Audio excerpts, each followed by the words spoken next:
Perikanan merupakan sumber ekonomi terpenting negara sejak dulu lagi.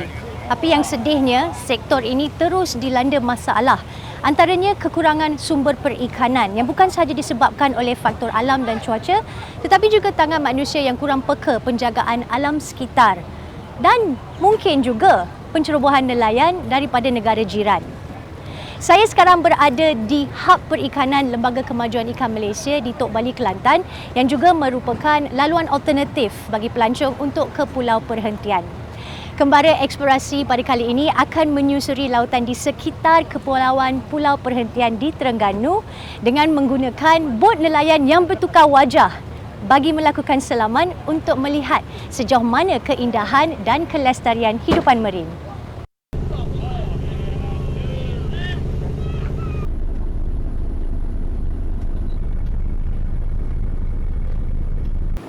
Yang Azrul nak tahu kan macam Encik Kasran memang dah lama kepada dalam perikanan?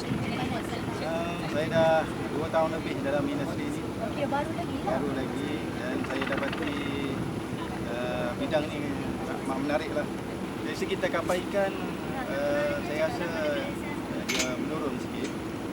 Tapi dari segi permintaan untuk pakej pelancongan, rekreasi, dia agak tinggi permintaannya.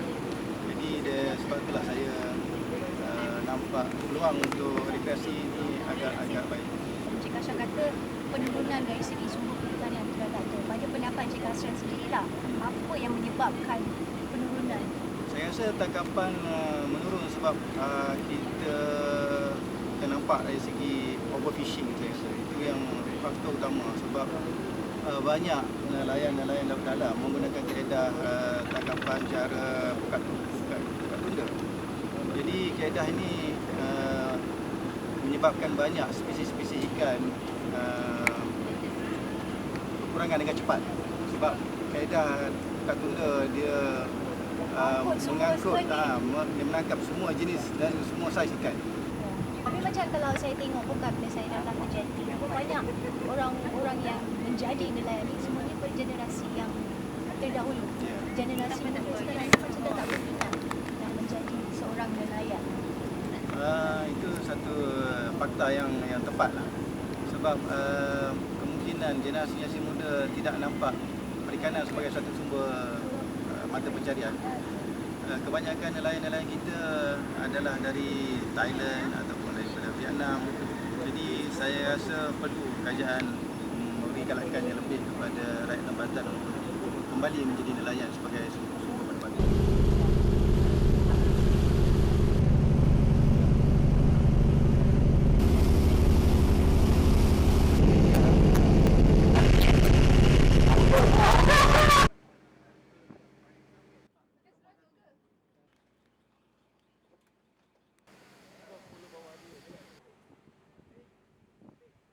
Dalam apa jua yang kita lakukan, semestinya kita ingin menambah baikkan diri kita. Sama seperti penyelam scuba. Bermula dengan open water, kemudian advance, rescue dan dive master.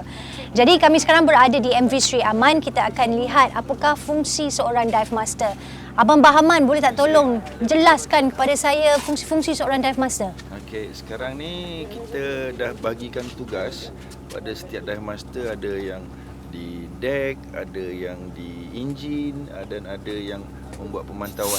Jadi contoh sekarang ni dalam situasi ni kita ada seorang manager yang akan manage semua DM ni dan ada yang mengisi tank. Okey, cuk. Sebelum kita pergi ke manager tu kan, Azrul nak tahu kalau macam sebesar bot MV Sri Aman ni, berapa ramai dive master diperlukan? Oh, okey. Minimum pada saya kita memerlukan dalam 4 orang. Okey. 4 orang untuk bot ni berfungsi. Alright. So contohnya R. So ini R, dia manager, dia yang manage flow dan perjalanan diving. So kita contohnya sekarang ni R manager, dia sila jelaskan tugas masing-masing. Alright, so setiap kali kita mulakan trip, okay, saya akan sediakan tugasan masing-masing. So bila kita ada 4 orang, satu orang kita akan letakkan bahagian preparation, menyediakan tank isi dari segi logistik. So seorang lagi kita akan letakkan di atas sekali untuk memantau keadaan penyelam-penyelam setiap kali dia turun, dan lebih kurang dalam 40 hingga 45 minit, dan setiap kali dia naik dan sekiranya berlaku sebarang kecemasan. Dan satu orang lagi akan menjaga di bahagian enjin dan juga chase boat, iaitu akan rescue sekiranya berlaku sebarang kecemasan yang melibatkan penyelam-penyelam kita. Dan salah seorang lagi akan standby. Standby itu berada di kawasan deck atas dan bawah. Macam yang ada dekat belakang saya ni, Dive Master Charlene, you punya tugas di sini dikira kawasan apa? Ni kawasan nak isi tank lah. So I kena make sure semua tank dah berisi full 200 bar. Kena make sure semua ada O-ring. Okay. And also tak ada apa-apa damage Macam lah. dekat sini boleh tunjukkan O-ring tu yang mana? Boleh, ini. Ni lah, dalam ni. Oh, yang hitam ni lah. Okay. Kalau O-ring dia macam terkoyak ke atau masalah, then kita change. And then after that, can check lah. Just pasang balik, then check dia punya air dia tinggal berapa. Okay. So kalau full, then ready to dive. If not, then we will see.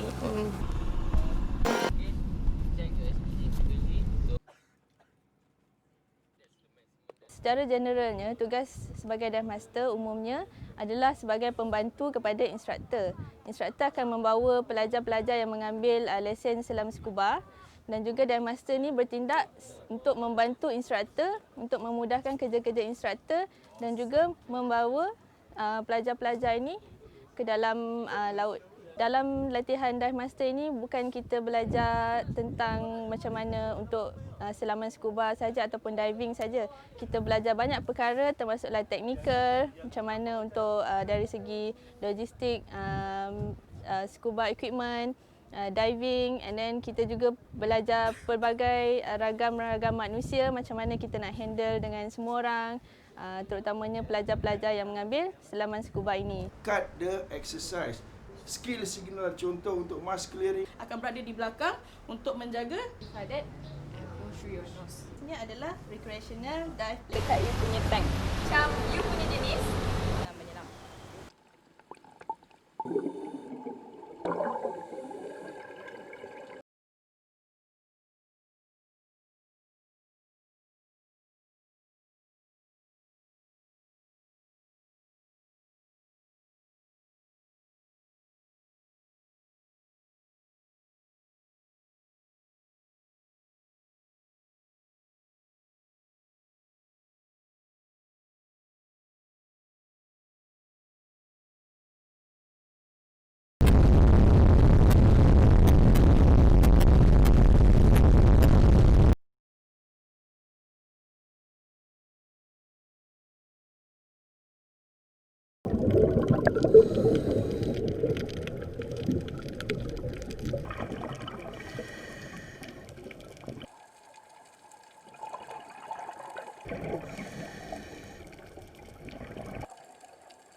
Dah genap setahun operasi kita di MV Seri Aman ni.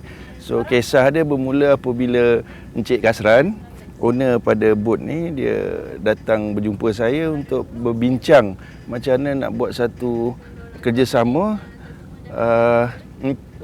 untuk mempelbagaikan pendapatan. Kapal ni pada awalnya adalah sebuah kapal bubu.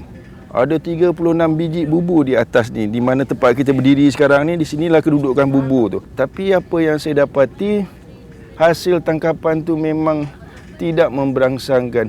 Kalau nak dikira hasil tangkapan tu nak membayar tekong pun tak lepas. Jadi so kami berbincang bagaimana untuk mempelbagaikan pendapatan. So salah satu adalah dari sudut rekreasi. Jadi kepakaran dive buddy adalah dalam bidang scuba diving. Jadi apabila kita tengok di Tioman, di Tenggol, LOB ni adalah satu perkara yang biasa. Tetapi di perhentian ini adalah dia mencipta sejarah. Ini adalah first LOB yang seumpamanya di perhentian.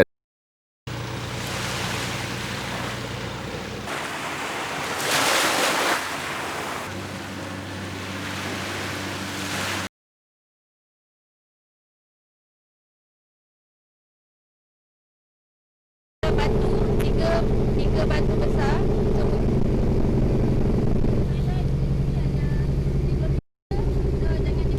So masuk tu, and then bila keluar dekat batu ke apa, and then kita akan pusing.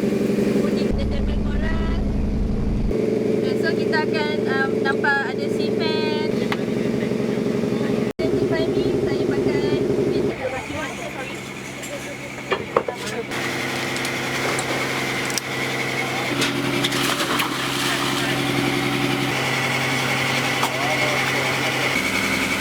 Sekarang ni saya perhatikan je macam mana dive master membuat persiapan sebelum diving. Ini dalam sistem evaluation atau penilaian, kita akan nilai dari sudut dive management.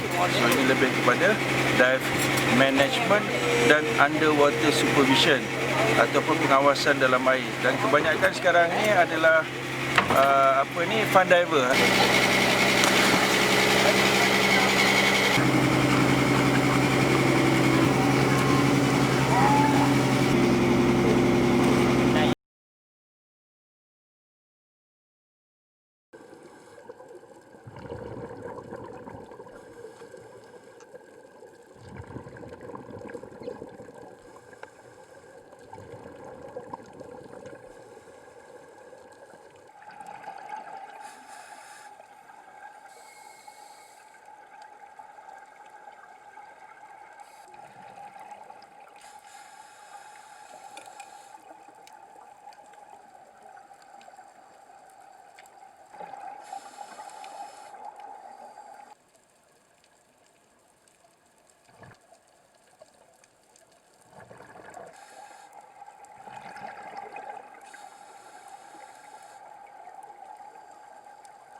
Pembelajaran daripada Discover Scuba, Open Water, Advanced, Rescue dan sehingga ke peringkat GoPro. Dalam GoPro ni ataupun peringkat profesional, yang mana dia bermula daripada Dive Master, kami melengkapkan pembelajaran dari sudut yang amat berbeza. Sebab saya cuba tailorkan pembelajaran tu ke arah live aboard. So ini saya rasa ini adalah program pertama juga seumpamanya di mana kami membuat latihan live aboard dive master. Apa pula beza dia DMT di pulau dan di atas bot ni? Okey. Antara bezanya dia adalah harus mempunyai seorang kepakaran seamanship. So dia akan mendaftar di Pelabuhan Kelang sana untuk mendapatkan kad pelaut. Dan kami juga menghantar mereka untuk mengikuti kursus. Kursus yang diikuti contohnya adalah MATE 500 GT. MATE 500 GT ini memberi mereka kelayakan untuk membawa bot. Dan juga selain daripada membawa bot, mereka juga harus mempunyai kepakaran enjin. Itu adalah satu benda yang additional value untuk seorang dive master selain daripada yang standard.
Ini deck atas. Okey. Tadi deck bawah untuk lebih kepada benda-benda logistik, barang-barang diving. Deck atas ni untuk kita makan, untuk diver-diver kita rehat dan juga briefing pada dive master sebelum kita mulakan penyelaman dan juga diving kepada diver-diver sebelum kita mulakan selaman. Okey. So dekat atas tu kita letakkan lagi seorang dive master kita, Pak Din. So dia akan memantau secara keseluruhan dari segi aktiviti selam scuba daripada pandangan atas. So sekiranya berlaku sebarang kecemasan, orang yang bertanggungjawab adalah Pak Din. Tugas dia Betul. sepanjang selaman dilakukan, kerja dia dekat atas tu je. Betul.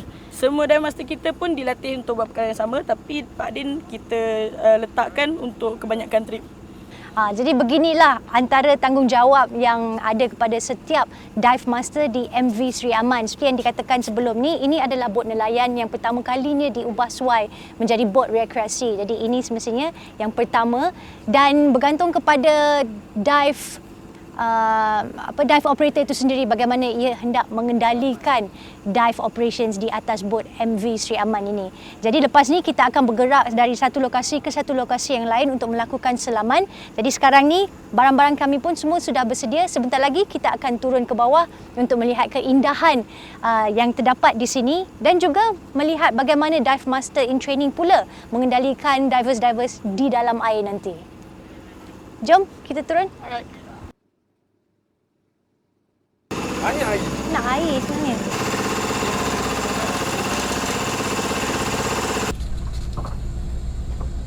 Satu empat.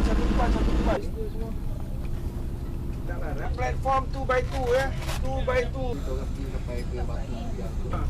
Ni. Ni.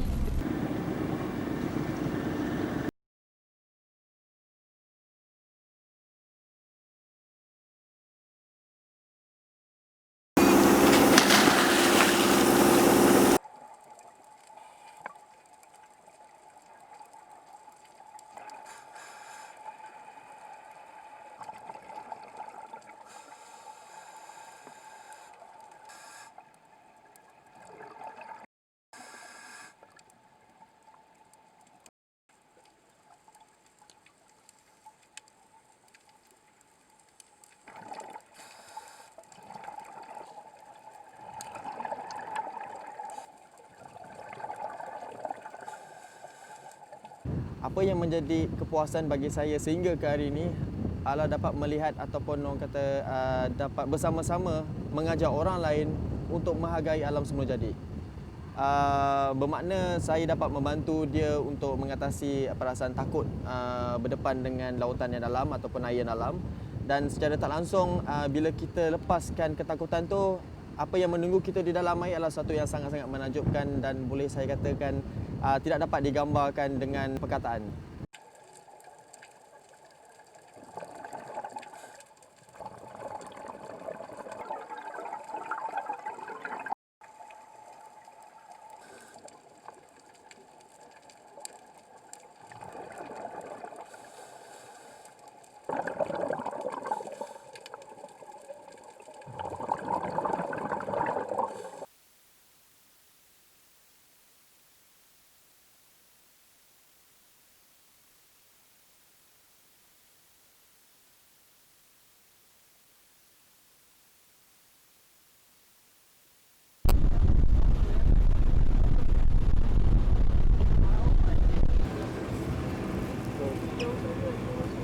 Pulau Perhentian bukan sahaja syurga untuk peminat selam scuba tetapi juga snorkelers di mana mereka boleh pergi ke mana-mana sahaja.